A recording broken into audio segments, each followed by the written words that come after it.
Well, good morning, everyone, and welcome to our information session this morning, where we're talking about intuitive design in the cloud with 3DEXPERIENCE SOLIDWORKS.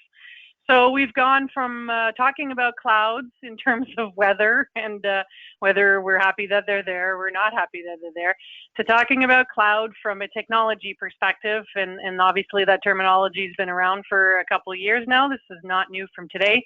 But today we will introduce to you some of the design capabilities that are available in the cloud with the 3DEXPERIENCE Works platform. So my name is Joelle Guenette, and I'm the Territory Manager for Eastern Canada. I have with me Michel Cloutier, who's the Solutions Consultant for the area or anywhere else actually in North America where they may need his help. And he's going to be presenting this amazing information to us today, or for us today.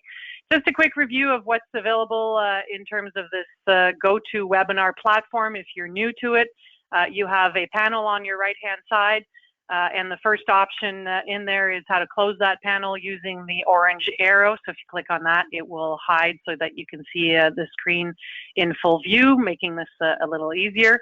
You're most likely in computer audio, as you're probably looking at the image on the screen and seeing or hearing about it the same way through voice over IP. If that's not a good enough connection for some reason, you can always switch to phone option. If you click on it, it will give you the phone number to call and the access code. Please be aware that this may not be in your local area and could therefore be a long distance call. So just be aware if you're going to switch to that option. Below that, there's a handout section with some documents that you can download anytime during the presentation, so feel free to do so. And then our favorite section below, which is the questions area. So if you have anything that comes to mind as we're showing this information, please don't hesitate. Write it in there, and if time permits at the end, then Michelle will take a quick look and answer any questions that that may come up. So let's dive into this. We're talking about cloud. We're talking about doing things differently, and the 3DEXPERIENCE platform is our platform at Dassault Systems for enabling this. And it is a business platform. It's there to enable a complete company, everyone within the company, to connect to the design process of whatever product you're trying to design and manufacture. And we're doing this in a way so that everyone can access roles and tools that apply to them and whatever their function is within the company. They can obviously do this from wherever they are because it is cloud-based, so geography is not an issue, and that has just become a bigger game player in this time with the pandemic. But the whole point is to connect everyone with one same purpose in mind, which is the products that you're trying to produce at your company. So in doing this, the platform offers a number of different things. One is apps, for which you're going to see some today. It offers services, it offers content. What we're trying to do is we're trying to connect everyone to the innovation process. So not having people work in their own silos, but people are really connecting together towards that same goal. In doing that, it gives you the ability to share and collaborate in ideas, which is essential. If, again, you're talking to the same people all the time, chances are you're going to get the same answers. So if you can expand that a little bit or do so more easily, more spontaneously, I find that these days as people are working from home a lot, the spontaneous conversation or what do you think of this questions are not happening as much. And therefore, companies are looking for ways to drive and stimulate that spontaneous conversation. And as you're doing this, then you can store and share files securely, very important, so that you can have these conversations related to files that are not just PDF or documents or emails, but also CAD-enabled files that can be viewed in 3D on the platform. This enables companies to make data decisions that are data-driven. And this is better because the more information you have when you're making decisions enables companies to make better ones sooner in the process. So it's kind of like simulation, right? If you wait till the end, do your simulation and something was wrong, you've got to go back all the way to the beginning. Whereas if you're doing it in between, you're course correcting as you go. Same thing for your company as a whole. As you're doing this, are you going in the right direction? Is the product going in the right direction? You can do this based on data at your fingertip. So the platform, we view it and we manage it through what we call a compass. And the compass is the central area that helps guide us, whereas the compass is normally meant to do. So you see it in the middle of this image here, where it helps companies go from the inventing portion, the figuring out phase and what are we doing with this product, to actually getting where you need a lot of collaboration, where then you're going to the 3D aspect of designing it and engineering the product. Then you need to validate what you've done, or hopefully you've been doing that along. As you see, all the arrows are bidirectional, so it's not limiting. Simulating your product, trying to find maybe services that you need to manufacture. And through all of this, you've got tons of information that is proprietary to your company that you want to keep securely until you all get all the way to manufacturing and building and selling your product. So the compass is an encompassment of all of these things that are separated in what we call domains and roles and apps and all sorts of things. And today we're going to focus on the design aspect of things. And we're going to show you a few things. Actually, Michelle's going to show you a few different things, so a few different apps. Michelle's been with SolidWorks for over 15 years and has seen everything that's desktop, and that evolved for 15 years, and even before that, before he was with SolidWorks, obviously, as I'm sure many of you on the call have seen as well. And now we're jumping into a new era from us. These are not new tools. But maybe it's the first time you're seeing them, and hopefully you'll see some interesting features and interesting new ways of working. So, Michelle, over to you. I'll come back at the end for the close.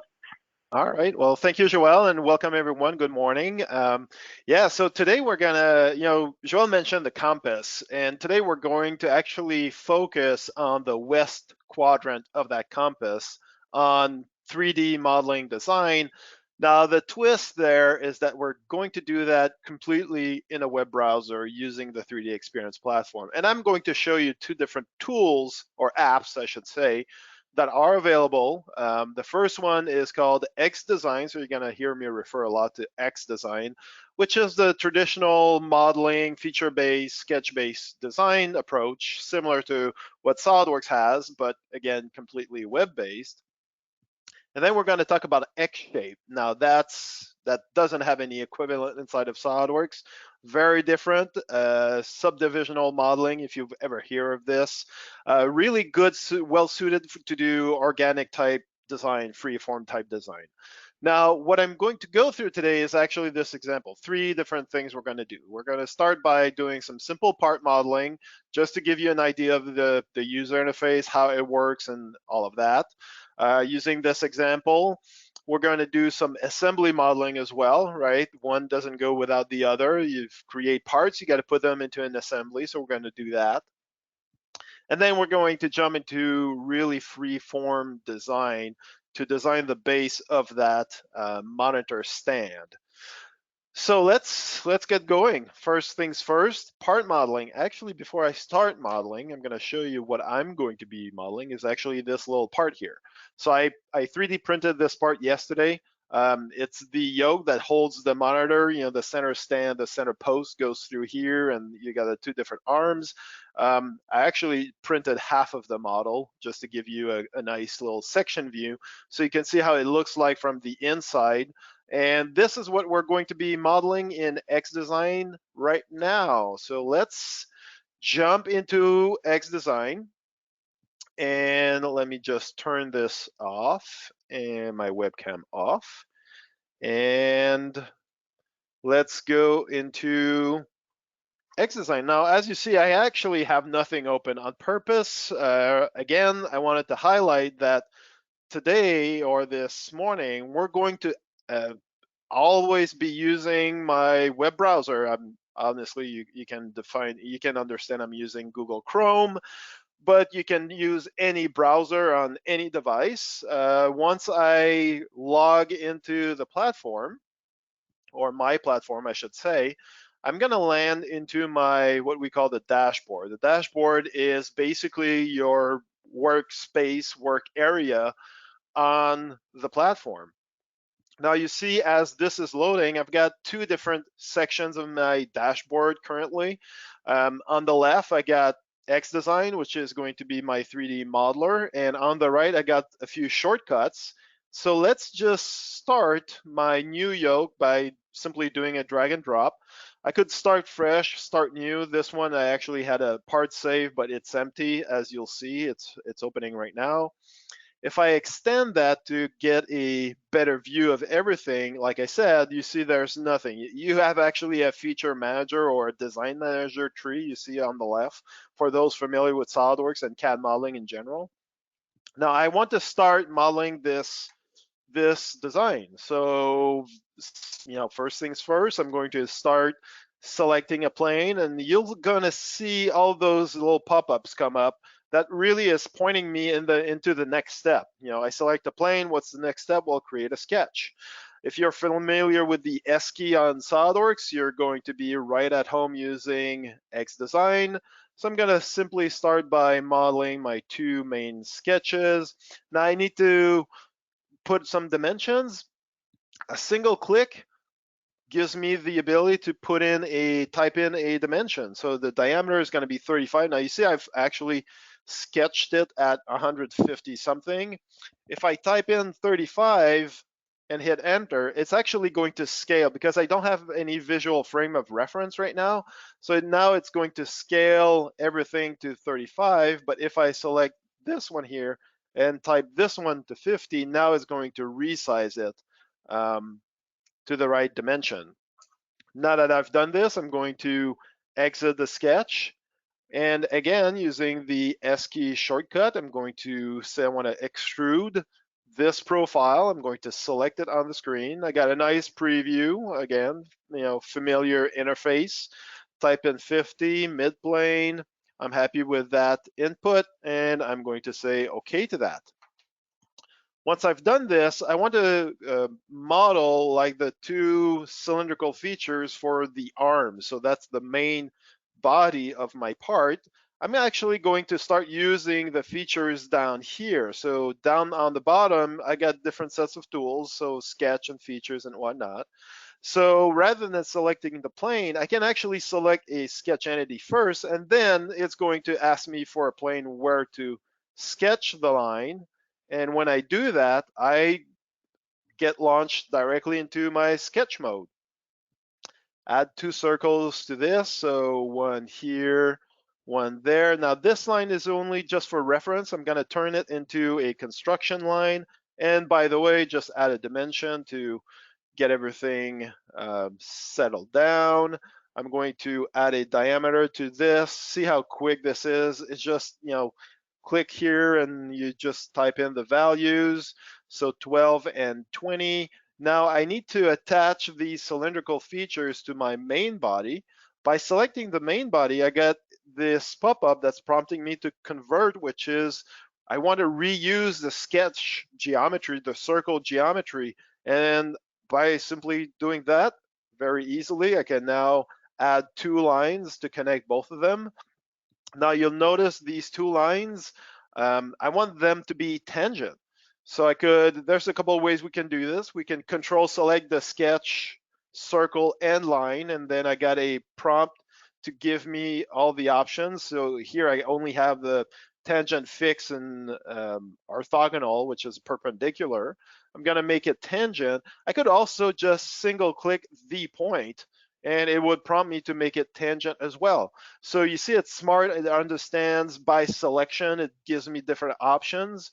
And now again, these tools are really predictive. So I window select a construction line with a solid line, and now I have the option to mirror everything. So again, it's predictive in what needs to be done next. I'm gonna click OK, and again, go to my extrude command, and I'm going to say I want to use this profile. See how it highlights? It's very visual, it's easy to understand. I want to do this a mid-plane, and I want this to be 30, and enter twice to confirm the command. So very quickly, I'm starting to get the shape I want. Now I want to hollow this portion out, and I'm going to use something very, again, familiar to a lot of you, a shell command. 5 millimeter thickness. Click OK. Now, as I do this, I think I might be an error in here. So actually, let's use the section views to look into this design. And yeah, as suspected, you see, I wanted to have a shell of 5 millimeters on the externals part of this design, but not in the internal face. So I want to keep the full wall thickness for the main cylindrical feature. So what I'm going to do here is, by selection, I'm going to go back and edit the feature. And I'm going to say, hey, I want to, in my advanced option, I want to have a custom thickness for this face here. Now, what is going to be that thickness? Well, if we do a little bit of math, it's the outside diameter minus the inside diameter divided by 2. Now, I want to pull out my calculator, so I'm going to simply type it in the box here. 15 minus 35, that's 15. Divide that by 2, that's 7.5. Second enter to confirm the command. And very quickly, I can fix my original problem. Now, before I pattern this on the other side, I want to have some fillets, right? So I'm likely going to, maybe mold this or machine this. I want to have some rounded fillets over here. So I'm gonna use my fillet command, type in a value of 1, and simply go in and window select all the edges I want to fillet. So in one go, I've selected like 15 different edges, but I could also come over here and select, faces that would propagate using my tangency propagation. So very quickly, I'm able to just fillet everything I need. And as you can see, I got a nice, all my sharp edges are rounded. Now, basically, maybe the last thing I want to do here, again, before I do the mirror, is actually to have this conical feature. I don't know if you noticed, but in the inside, there's actually a conical feature. So I'm going to start sketching. And again, using my sketch tools, I'm going to start by let's zoom in a little bit. Start on the origin, drag and drop here right to the edge, and you'll notice I can actually infer the coincident. Now this is a rectangle. I want to have an angle. So if I select this point, you'll see the different constraints, but it's currently turned on to orthogonal because it's a rectangle. I'm going to turn it off. So I can simply, by selection, I can simply turn it off so that now I can just drag it at an angle. I'm going to select this edge, turn it into a construction line because I want this to be a revolve cut. And now that I've got this completed, let's add actually a couple dimensions before we go a little bit further to define this. 20 something from that would be a radius. If I cross over, my construction line actually understands this. I want to dimension the diameter, not the radius. I want to put in an angle. The same dimensioning tool actually understands if it's parallel, it's a dimension. If it's at an angle, it's going to dimension an angle automatically. And now I want to do my revolve cut. So in my features, I'm going to, okay, so, all right, so here's what happened. Instead of using a revolve cut feature, I used the extrude feature. That's why you see the little pop-up error message down the bottom here. Now, what's great about XDesign, and that's very different from other systems, is that we have those what we call super features. So as I'm doing it, I can actually switch from an extrude to a revolve or to a sweep. And I can do that on the fly. I can also do it after I've done the feature. So now I've switched it to a revolve. I don't want to add, but I want to cut material. Now it's asking me for my revolve axis, which is going to be this line here. And very quickly, I can OK that.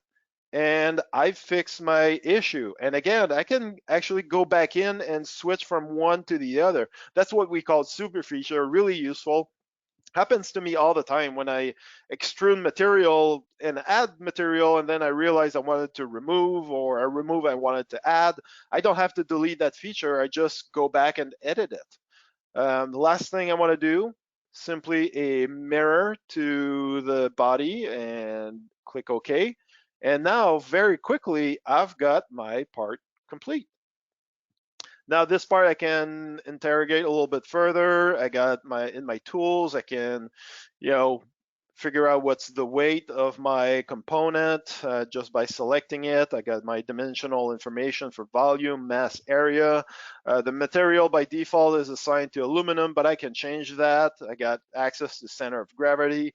All of the pertinent information available right from my web browser. That's how easy it is. Now you saw me using modeling directly in my Chrome web browser. Now the benefit of XDesign is, and you might have noticed that the user interface is very simple on purpose. We want this to be, as simple as possible. So very easily, I just by selection, it's giving me the next logical step or what I want to do just by selecting with those little pop-up. Very easy to use, and yet some of those features are really powerful. The ability to switch from an extrude to a revolve to a sweep to add material to cut material to surface, it's just amazing. Sometimes you just mispick some things. You can easily go back and fix those very, very quickly using those super features without having to delete what you've done.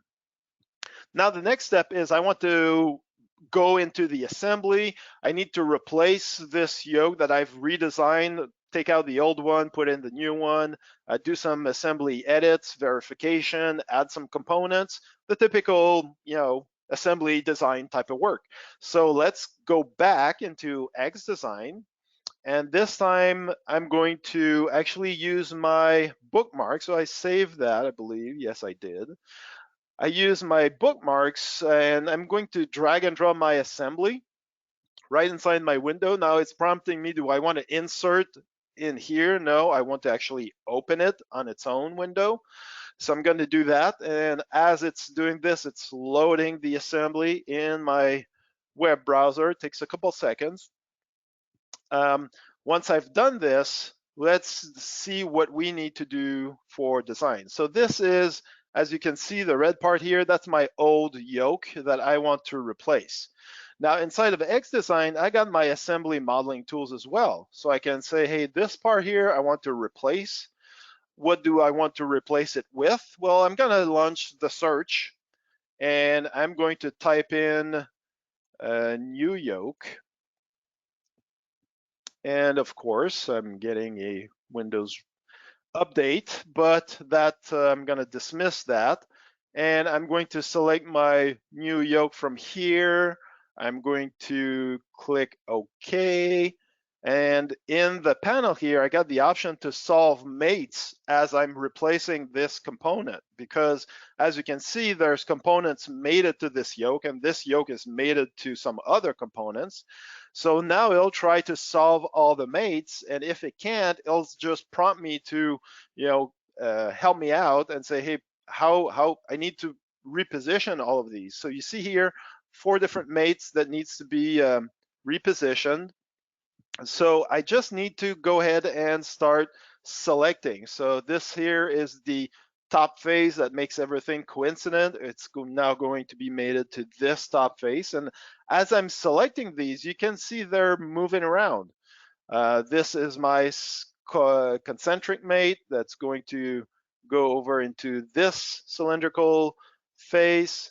This is the other concentric mate for the other arm, needs to go there. As you can see, everything is kind of moving around, getting placed or replaced and repositioned. And that's the last tangent mate that needs to be replaced. And very quickly, I fixed basically all my issues. Now I seem to, it looks like there's something quirky around here. So I'm going to window select these parts, and I'm going to launch a interference detection. Again, directly from my web browser, I got access to interference detection, and I can see there are some interferences here with volume information that kind of helps me prioritize which interference I need to fix first. Now it looks, by looking at it, the arm here needs to change the width. By how much? Well, I'm going to use, again, in my tools, my measuring tool, and I'm going to say, what's the distance from this edge to that edge? So normal distance is 10 millimeters. So I need to widen the opening of my arm by 10 millimeters to fix my interference. Now I'm going to do that. I could actually open the arm on itself, on its own, but I'm going to do that directly from the assembly.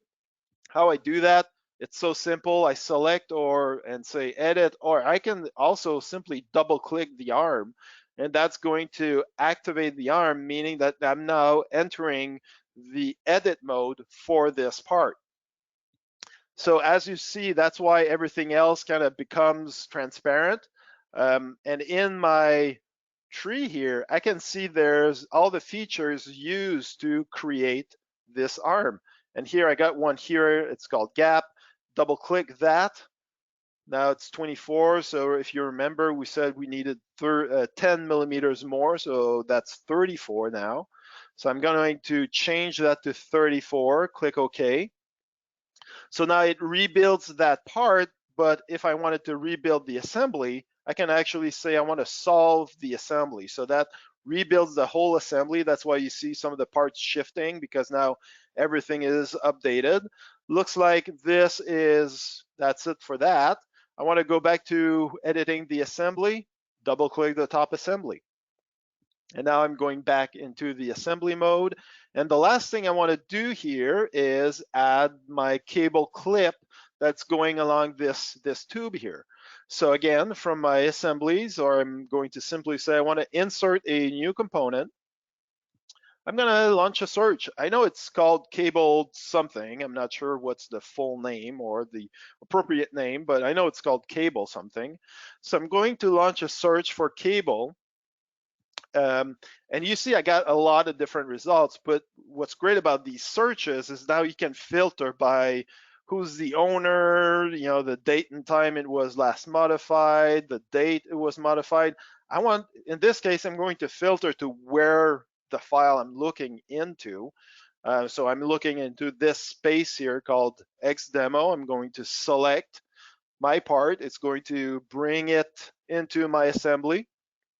Now you see it's down the bottom. I'm simply going to move it out of the way so we can see it clearly. Now, how do we position that in the assembly? Well, it's so simple.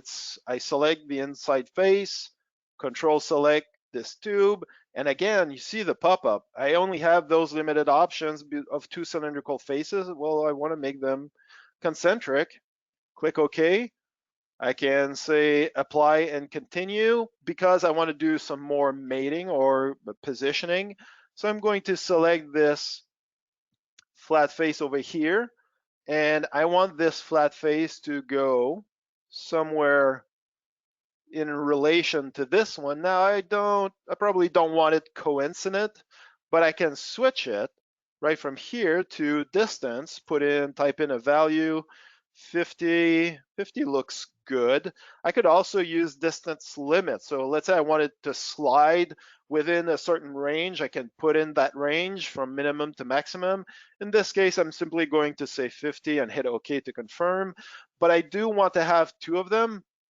Well, I would, most people would simply do a pattern. I could recopy or copy the same part, but the pattern is going to work just as well. As for direction, I just need to select the cylindrical face. It understands it needs to go along the axis of that face. 100 millimeters, 2, maybe, no, not 3, 2 is good. So with the preview, I can say really what kind of looks good here. Confirm, and basically my assembly design is done, right?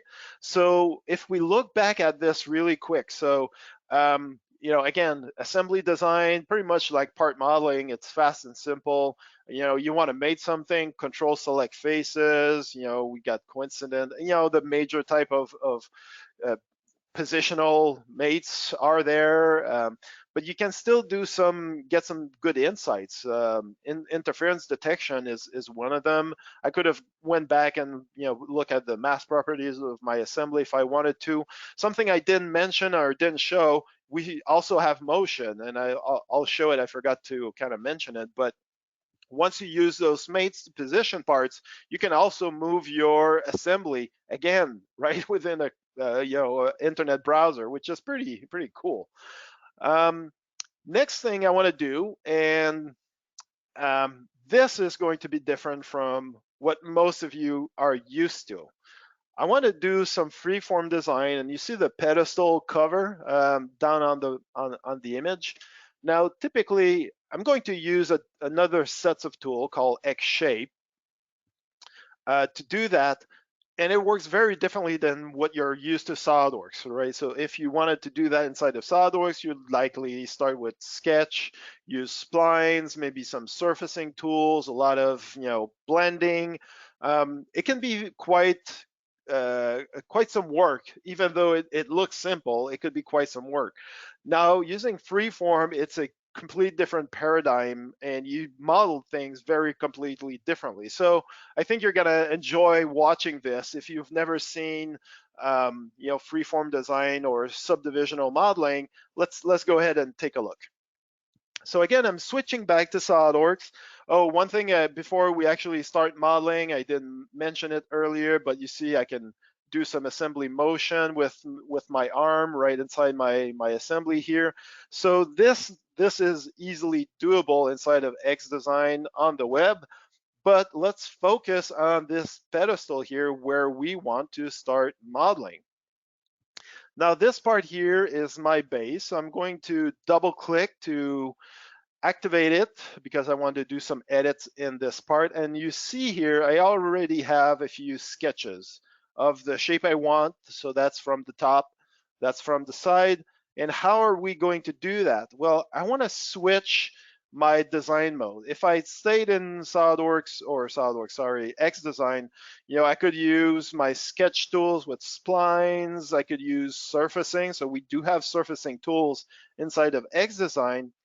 I don't want to do that. I want to switch to Xshape, which is going to be my freeform modeler. And that's going to work very differently. In Xshape, you don't start with a sketch necessarily. Oftentimes, you're going to start with what we call primitives. So I'm going to use a box for now, and I'm going to simply drop this box right on my origin and define how many segments I want in each direction. So you see that I call it blocks, but it's very shortly it's going to be more of a blob of that I can manipulate. I'm going to scale it a little higher just so it kind of fits in my work area a little bit better. Click OK. And now I want to model this, blob into the shape I want. So again, as I was saying earlier, as I'm going to be doing this, ask yourself, how would you be doing it inside of a traditional CAD system? Now, the first thing I want to do, I need to keep symmetry. So I'm going to turn on my symmetry tool and select the mid plane. Actually, the other plane, this one here. Oh, let's see, that one. There you go. So that's going to put that little green line indicating that I'm going to be using symmetry. And now I want to shape this. I just select my points and see what's happening. I can simply just push and pull into the shape I want. Now I want to adjust these points or these points. Again, I can simply shape them into what I want. Very easily, very quickly.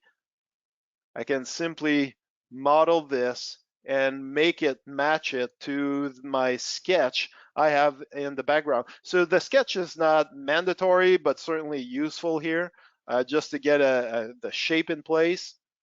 I want to take all of this. Now I have also directional control, right? So if I use the arrow here, I'm going to pull this, but in only that single, axis, if you want. So now I can simply push and pull these points to create the shape I want. And again, very, very quickly, I'm able to just model this exactly to the design I'm looking for. And I can always, go in and adjust.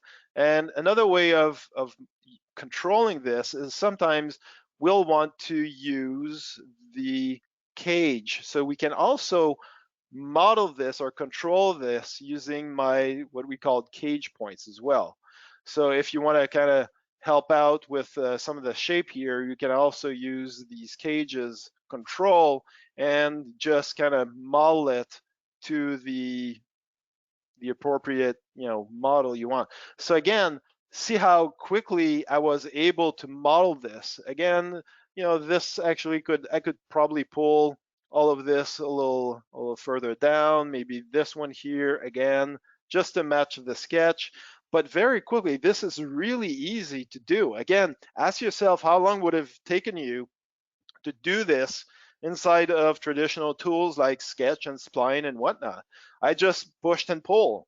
Now, I've done this from the top view. If we look at the side view, I still need to do some work, right?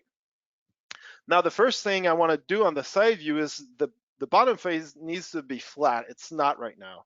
So I'm going to set my filters to select only the faces, and then I'm going to use what we call the crease, which is actually going to create a sharp edge.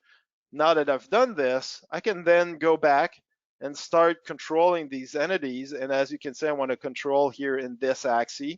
So I can take what the controller that we call the robot, but we can actually just control everything using this robot. The other thing I want to do here, I want to remove the edge going through the middle of the part because it's fairly thin, so I'm not going to use or need that loop.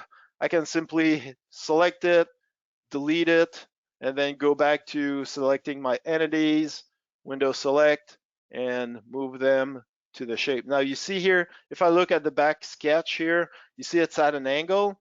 Now there's a couple ways you could go about this. You can actually, we do have a angle, option or controller here that we can use, but that it would require me to do a couple manipulations. So I'm going to undo and go back. But I want to show you something that's really cool as well. Is by selecting them, I got the option to align entities by line. So that creates like a line that I can simply drag this line and get into the shape I want. Click OK to that and see how that was quickly done. I've got this shape completely defined or modeled using just a couple picks. Now, thinking a little bit forward, this is going to be molded. So I need to look at my draft angles, right? So I'm going to select my top plane and click OK to that. And as you can see here, I might have some problems.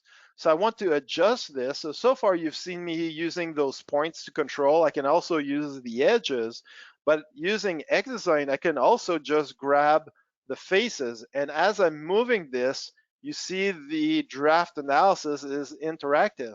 So just by moving this face a little bit inwards solves the issue of this draft on that part. When I'm done, click OK to confirm, and this is going to convert it into a solid body. Now I need to do some more work with the post here. So to do that, I'm simply going to hide this, and I'm going to use a second primitive, this time a cylinder that I'm going to drop over here. I'm going to reduce the number of vertical loops and horizontal loops as well. Click OK. Now if I go to my top view, you see I got some sketch dimensions over here, 60 and 36. Now I want these sketch dimensions to be precise. So far I've just been kind of pulling it by eye, but for this one here, I want to have a precise dimension. So I'm going to pick this line here, position the line on the outside diameter of my primitive, and then type in 60. So that's going to actually put it to a set distance or set diameter. Now that I've done this, let's move on the side view and start adjusting the shape. Again, using the same method you saw me use earlier, I'm gonna simply push this one in. I'm gonna take this one here, push it in as well, maybe up over here. That kind of sounds pretty good. I'm gonna actually just leave it like that. And now I've got basically two different volume, or I should say two different solids that are here. Let me just hide the pictures for now. We don't really need them anymore. But I need to combine them into a single solid feature. So I'm going to use the combine tool. Select this primitive and this primitive, and that's going to turn them into a single solid. But now I need to again continue and do a bit more detailing, right? It's right now it's not hollowed out. It needs to be like a shell for just the cover. So to do that, I'm actually going to switch back to my XDesign app, where I'm going to find the traditional, modeling tools that we're used to. So switching back, I don't have to go to another computer, another tab or web page or whatnot. It's in the same environment. I simply put in a new fillet feature here. You saw me use the shell earlier, so I'm going to actually reuse the shell now. 2 millimeters with a nice preview. That looks good. And the last thing I need to do is to punch a hole for the post itself. Well, that's again very easy. I can simply select this sketch and go ahead and create a circle on it and drop a dimension. If you remember from the sketch picture, this was supposed to be 36. I'll click OK. Actually, from here, rather than clicking OK, I'm actually going to go directly into the feature, and I'm going to say change it from adding material to cutting material, and through all both ways, and click OK, and that takes care of that. So you saw here that very quickly I was able to create this fairly complex shape that would have required me a lot of, in traditional tools, a lot of sketching and modeling and whatnot. In Xshape, creating these designs is just a breeze, and back into my assembly, I can, do a section view to make sure that everything is all right, and it looks like it is. I could also run interference detection just to make sure the cover doesn't interfere with the actual pedestal, but it looks pretty good now. And like I said, very easily, I'm able to create all these nice designs inside of combination here of XDesign and Xshape. I got a slip of the tongue and almost said Xshape because we also introduced a new app not too long ago to do dedicated sheet metal design. But when we look at, I haven't showed it today, but maybe for a future webinar. But when we look at freeform design using Xshape, the beauty is it's very intuitive, very powerful. And I'm not an industrial designer by trade. I'm a mechanical designer, so I'm good at designing square things like that yoke that's pretty square. I'm good at that, but I've never been really that good using like surfacing tools and doing complex shapes. But with Xshape, it's just so easy. You just window select, grab and pull. It's like modeling clay. So that makes it really easy. So what we've seen, so we use XDesign to do part modeling and assembly modeling, and then we kind of switched on and off to Xshape to do freeform design. I also use a little bit of XDesign in there to do the traditional features inside to like the fillets, the shell, the things like that. Now it doesn't end there, right? So I used XDesign, Xshape on the 3DEXPERIENCE platform to do modeling. But we could actually take this model like I've done here, like you can see on the screen, and put that into SimulaWorks, which are our simulation tools. So I've simulated some loads and see how the model would react, what's the stresses in the part. I can also go ahead and take a look at displacements and all that good stuff. So I got access to, I could take that model and bring into another tool from the 3DEXPERIENCE platform to create simulation. I could also bring that into the drafter tool to create my 2D drawing if I wanted to. But one thing I did mention is actually traditional SolidWorks. And yeah, what's great about these tools that even though they're designed on the web using a different, app, XDesign or Xshape, if you want to bring them inside of SolidWorks, well, you can. Here I'm using the connector, the SolidWorks connector for the platform to bring them in. I do a search, find my modular assembly, drag and drop inside of SolidWorks. That's one method. But there's other ways. I could have also saved out my model from XDesign into another format. That's actually what I did for this part. I modeled it inside of XDesign, and then I did a save as STL so I can put it in on my 3D printer and get a final print. So these tools are there. It's fairly easy. As a matter of fact, today I wanted to really focus on the X app that are on the browser-based to do modeling. I didn't talk a whole lot about how those would interact with SolidWorks, because actually next month we're gonna talk about that more in detail. How do you work with something that is actually designed inside of SolidWorks, but then you want to add some things that were designed in XDesign, and and how does that work? How does that process work? So we're going to explore that next month, September 18th. The link is there, and the link will also get you to where our recordings are. So I hope I'll see you there. We're going to discuss a bit more about these tools next month. So I'm going to leave Joelle to wrap up. Thank you, Michel. All right, as always, great information. I just want to touch on some of the reasons people turn to or look at cloud type tools. Obviously, one is accessibility, being able to work and on any device, anytime, anywhere. That's very powerful. It also gives the opportunity to have machines that may be less powerful and less expensive than what you traditionally had to have to run full-powered CAD tools on before. It also either eliminates or lowers your need for IT. So these tools do not require any IT overhead or hardware on premise to save your files, your data, and all this. It is all managed in the cloud, through the cloud. Fast adoption is something that's very attractive as well. You purchase it, you get it, you're on, right? So it's done, no installation to worry about or to wait till it downloads and does it all. You're always working from a current version.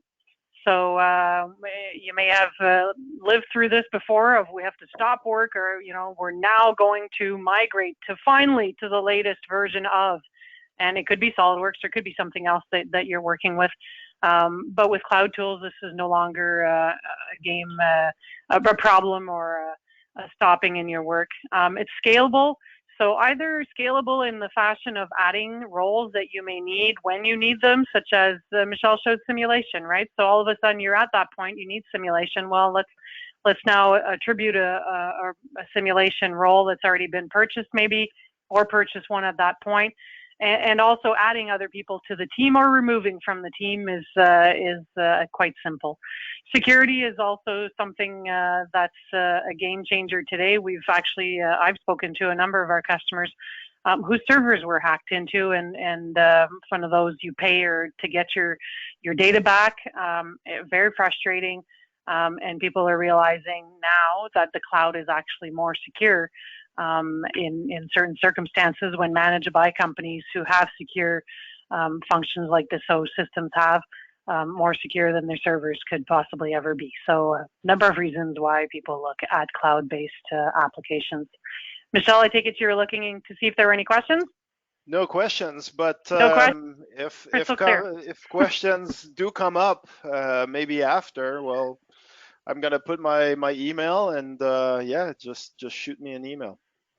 Contact us. This was hopefully informative and possibly new for you, and trying to wrap your brain around how can this work for me. If you are a SOLIDWORKS user, you can see some of that on our next webinar. If you're not a SOLIDWORKS user and you're just trying to see how I can work with just this, then these are all questions that we'd love to address. If you have a reseller that you normally work with, they would also be happy to take you to the next step. And if not, one will be contacting you or trying to just see if you have any questions or feedback on the call. So please take the time to connect with them and see where this goes next. And we thank you for your time. If there's really no questions, well, we thank you for your time, and glad you joined us today, and we hope to see you on the next one in September. Have a great day, everyone. All right. Thank you, everyone.